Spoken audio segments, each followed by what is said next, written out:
Hello, and welcome to the show. I'm Nikki Eisenhower, your host, life coach, and psychotherapist, and this is Emotional Badass, where Moxie meets Mindful.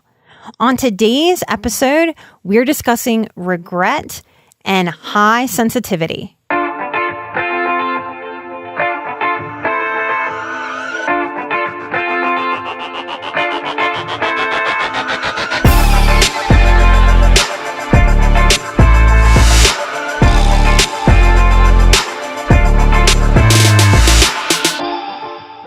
All right, if you are alive and breathing and human, you have probably experienced the sensation of regret.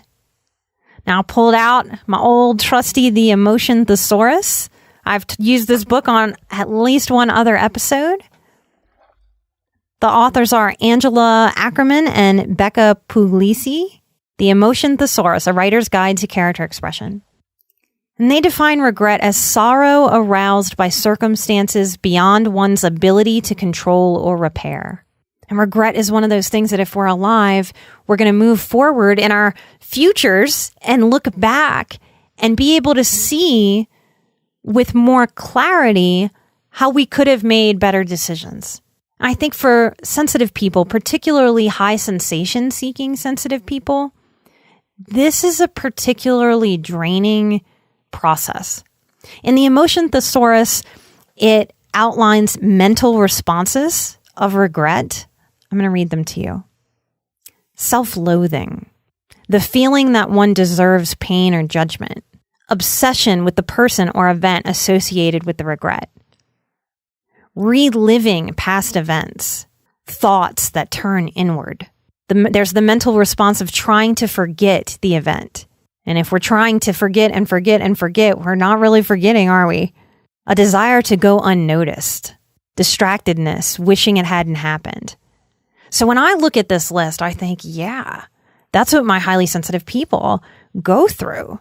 And if we want our lives to be easier, if we want to go with the flow more, if we want to achieve more things, be able to manifest tangibly our visions, our dreams, our goals, we have to learn how to get regret out of the way so it doesn't self-sabotage us. We can't live our best life if undercover we're experiencing self-loathing. And I believe sensitive people struggle with this more than the average person because we have such vision. We also have a certain perfectionism that comes from our deep integrity. So if we decide that we're going to do something, we expect it to be done. And we have a hard time not over-owning that. If this definition fits, regret, sorrow aroused by circumstances beyond one's ability to control or repair. Do you see that word, control? We torture ourselves with what we don't fully control. We look back and we say, why didn't I do it this way? I should have done it this way. Why didn't this work out? Why was I so stupid? What's wrong with me? And maybe our regret isn't about a lost dream. Maybe it's about wasted time. There's something that I find pretty universal about us high sensitive types. We feel behind the curve. It might be because we feel slowed down by our emotional process, by what that takes. And we compare very dysfunctionally, right? We look at the non-HSPs, the 85% of people who aren't highly sensitive. And we see them living life without having to go through as much emotional process as we do. They don't have to spend as much time and energy diving deeply into everything because they don't have to dive as deep and they don't have to dive as deep as often. I believe psychologically there's a link between regret and our human propensity to avoid and deny how inevitable our death is. So psychologically, when we're not comfortable with people are born and people die, my life begins and my life will end at some point, when we're not able to really hold those truths in sort of equal harmony, I think we have a very hard time letting the little day-to-day things, letting the life things, letting the obstacles, the hurts, the trials and tribulations, letting those die psychologically within us. As an activity to manage regret, I suggest writing a list. What are the things that you regret? Is it having hurt someone in your past, having been wronged? Taking a job that maybe wasn't very healthy for you?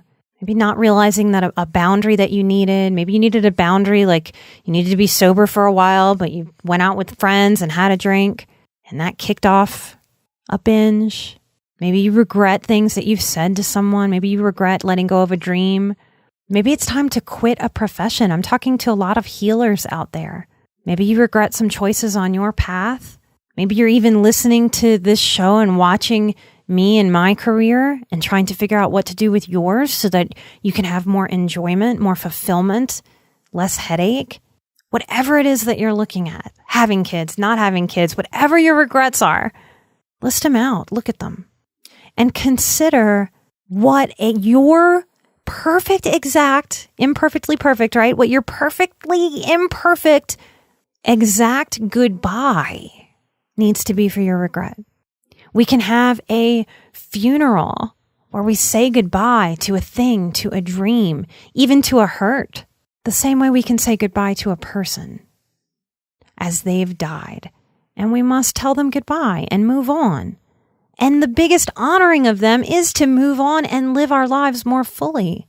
And it's the same in our dreams. It's the same with our lives. It's the same with our mistakes. So write down those resentments and then figure out how to say goodbye to each one. And then do it. Don't just think it. And I know you think I don't hear the complaints. I know that it's uncomfortable to go through a therapeutic exercise of a funeral for a fish or saying goodbye to a dream or a problem or a hurt. It feels vulnerable. It feels awkward. Why? Because we don't do that enough. We're not taught to. So in this healthiness stuff, if you need to, before doing this activity, if you get stuck, go back to, what is the name of the episode? Get comfortable being uncomfortable. And listen to that to help you do this exercise. I have a friend who's giving up a podcast after years and years of work and passion because it can't figure out how to monetize it. Can't figure out how to make it hit those dream markers. And decided it's time to let go of one thing to be able to pick up a new thing. And regret sets in. That self-loathing, that self-beating up, that being mean to ourselves. It's so easy for the dark negative voices to chew our own asses, isn't it? So what I'm encouraging is to let go of that process that feels comfortable in an icky way. And to face that it's going to take going through some exercises to teach yourself what this whole letting go of regret thing is. What would it be like in your life to allow the process of things versus going into the feelings and the thoughts of regret? What if we just allowed things to be alive for a while and then to be put to rest, to die, to end? We begin things and we end. What if we just allowed that more instead of resisting it with regret? What if we could just learn the lessons? What did I learn from that? What did it teach me about me? How did it grow me as a person? What do I know now from that experience that I didn't know before? Why is that wisdom not enough for me? Why do I regret my newfound wisdom? So what would it be like to allow versus invite and live within regret? What happens when we let ourselves grieve, let go, and move on? If you'd like to jump on a guided course, I am launching a guided intuitive soul care on boundaries in dysfunctional relationships. Doesn't matter if that's your family of origin, doesn't matter if that's dysfunctional work relationships, family, church, whatever that means to you. It's a guided intuitive soul care course. There are 14 lessons. I will get on twice a week, at least. I think 2 of the weeks I get on 3 times a week.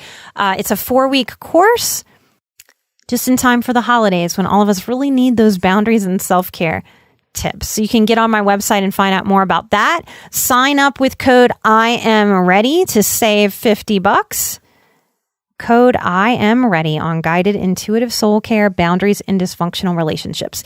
Thank you so much, those of you who have gotten on and given the show a 5-star review. That is gold in podcasting. That is what we need to work that iTunes algorithm. Thank you so much. It's really not for my ego or the shows to get those 5-star reviews and those written comments. It's really to work that algorithm and help the show stay high in the charts to find other people. We have been consistently in the top 50 of self-help, and in the last 2 months, we've been in the top 35. So thank you. You've done that for me like a marketing team, and it still moves me to tears each time because it is so much support, and I have dreamed for so long about how to get what I do on an individual basis out there at large, because I see the world and individuals hurting, and I'm as sick of it as you are. So thank you for supporting the show and participating in the butterfly effect of sending this show out across the world. I will take a screenshot of the map that'll be available to those of you who are supporting us at the behind the scenes level of where this show has gone throughout the world. It's almost the entire world. It makes my heart burst. So thank you so much. So come on, find the different ways to work with me. Come join us at patreon.com/emotional badass. That's another way that I'm finding to work with people at different price points. I'm trying to share this with as many people as possible. Thank you, thank you, thank you. I will see you next time here on Emotional Badass. Until then, take care of yourself. You are a badass. So am I. We all are on this wellness healing journey. We are where Moxie meets mindful. I'll see you next time. Bye-bye.